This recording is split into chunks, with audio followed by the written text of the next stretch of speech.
Fantasy Football Today Express. We're talking coaching, hirings, and firings, and more.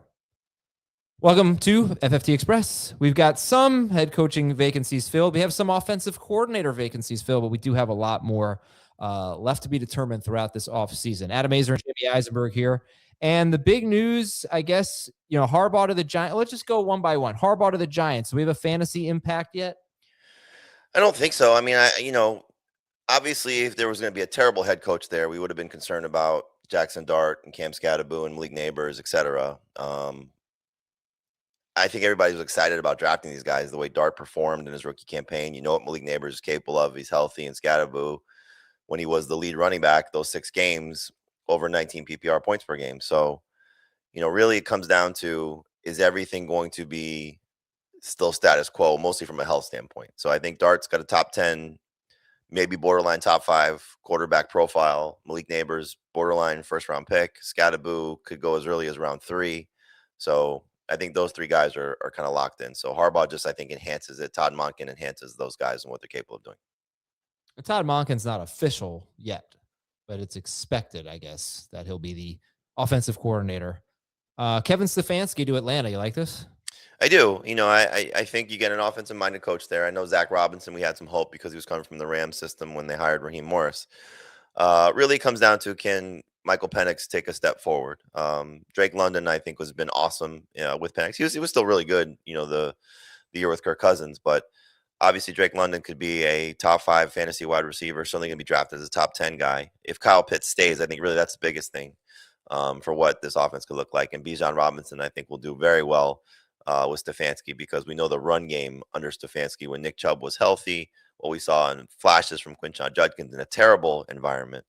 Bijan to me is either 1 or 2, depending on what happens with Detroit in terms of their offensive coordinate, their offensive personnel, mostly from a David Montgomery standpoint. So I think both those guys, Bijan, Gibbs, top 2 guys, but in the case of, Bijan being there with Stefanski, it's a good thing. Okay. And Stefanski, great with tight ends. In 2020, Cleveland tight ends had 9 touchdowns, and they only threw 27 touchdowns for the year. 2021, they had 10 touchdowns, and Cleveland quarterbacks threw 21 touchdowns, and 10 of them went to tight ends. 2022, David Njoku really didn't do that much. 2023, though, he had a great year, 882 yards, 6 touchdowns. 2024, Cleveland tight ends had 8 touchdowns. 2025, Cleveland tight ends had 10 touchdowns. Great track record there. All right. Other coaching news. We had a couple of defensive coaches being hired. Jeff Hafley to Miami, Robert Saleh to Tennessee.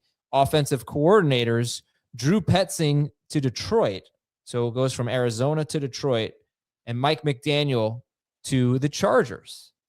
Which one do you like better, Jamie? McDaniel to the Chargers or Petzing to the Lions? Obviously McDaniel. It's going to be fun. I think we have a creative play caller with a great set of skill players. And how much will Jim Harbaugh allow McDaniel to sort of run the show to the level of what McDaniel has done in Miami? Because in San Francisco, when he was part of the offensive staff, he was just, helping. Now we saw what he was capable of doing with the Dolphins, and it was great. When you look at some of the things, how it took place, Tua Tagovailoa 1 year under Mike McDaniel led the NFL in passing yards, and we'd all agree that Justin Herbert's a much better quarterback and certainly a much better passer than Tua. The run game in Miami was special. Raheem Mostert led the NFL in rushing touchdowns one season. Devon Achane was a fantasy superstar once he got healthy and became the feature guy, certainly in the passing game. So it's great for Amari Hampton. Tyreek Hill was amazing. They don't have that type of player, but it has to get you excited about Ladd McConkey. And then at times what we've seen with the tight ends in terms of Jonnu Smith one season, a little bit of Darren Waller this past season, like everything sort of can just fall in line for some great production here. So I moved Herbert up. He wasn't in my top 12. I obviously replaced him with Brock Purdy once the Kittle news happened, and then just put him, I think I have him as high as 6 or 7 in terms of Herbert. Hampton is borderline first-round pick. I know he's a first-round pick for you.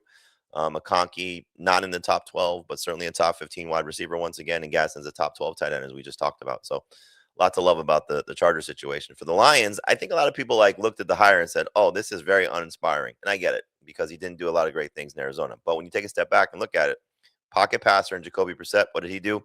Had that string, I think it was 9 of 10, 10 of 11, 20-plus point games. Jared Goff's obviously a better quarterback than Jacoby Brissett. You look at what he did with Michael Wilson when he had one guy, and you look at what he did with Marvin Harrison when he was healthy.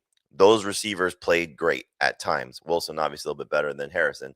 And then you know what Trey McBride did, so you got to be excited about Sam Laporta. And I don't think anything's going to ruin Jahmyr Gibbs. And if you even take a broad picture view of the running game there for the Cardinals just this past season, it was almost on a weekly basis where somebody was doing something. It wasn't consistent, but from one player, but it was somebody doing something. Michael Carter, the Amari DiMercado, there was just a guy stepping up almost on a week-to-week basis. Jahmyr Gibbs is a stud. So I think it's fine for the Lions guys. I'm not going to panic. Okay. I think what's funny about the Dolphins and Chargers with Mike McDaniel, the Dolphins have sort of been, the fans anyway, have been haunted by Miami taking Tua Tagovailoa 5th and Justin Herbert went 6th. And they've been compared ever since. And it's just been something that has killed the Dolphins fans. And now McDaniel's going to go to the Chargers and work with Justin Herbert. It's poetic and painful for Miami fans. All right, we're going to take a break and talk about some vacancies and who we want to see hired. And we'll be right back on Fantasy Football Today Express. So the openings right now, Arizona, Baltimore, Buffalo, Cleveland, Las Vegas, and Pittsburgh. Arizona, Baltimore, Buffalo, Cleveland, Las Vegas, Pittsburgh. Anyone you want to see? Any dream scenarios for you? Dream scenarios. It's a good question. I think all the guys that are on the, unless I'm missing somebody, of the big names are all defensive guys. Dable. Yeah. Well, I think Dable goes to Buffalo. I'm sorry. I'm kind of viewing that like Josh Allen is making this hire as much as anybody in Buffalo. So Dable, when he was fired from the Giants, I think a lot of people sort of said, okay, McDermott doesn't make a big playoff run. Maybe that's a reunion that happens, because a lot of Josh Allen's big success came with not the MVP season, but a lot of his big success came with Dable, and they have a very good relationship. So I think that makes some sense. It'll keep Josh Allen at a level that we like. Hopefully they can, find a receiver. We just got finished talking about Dalton Kincaid. I think Kincaid will be good no matter who the head coach is there, if there is no receiving upgrade.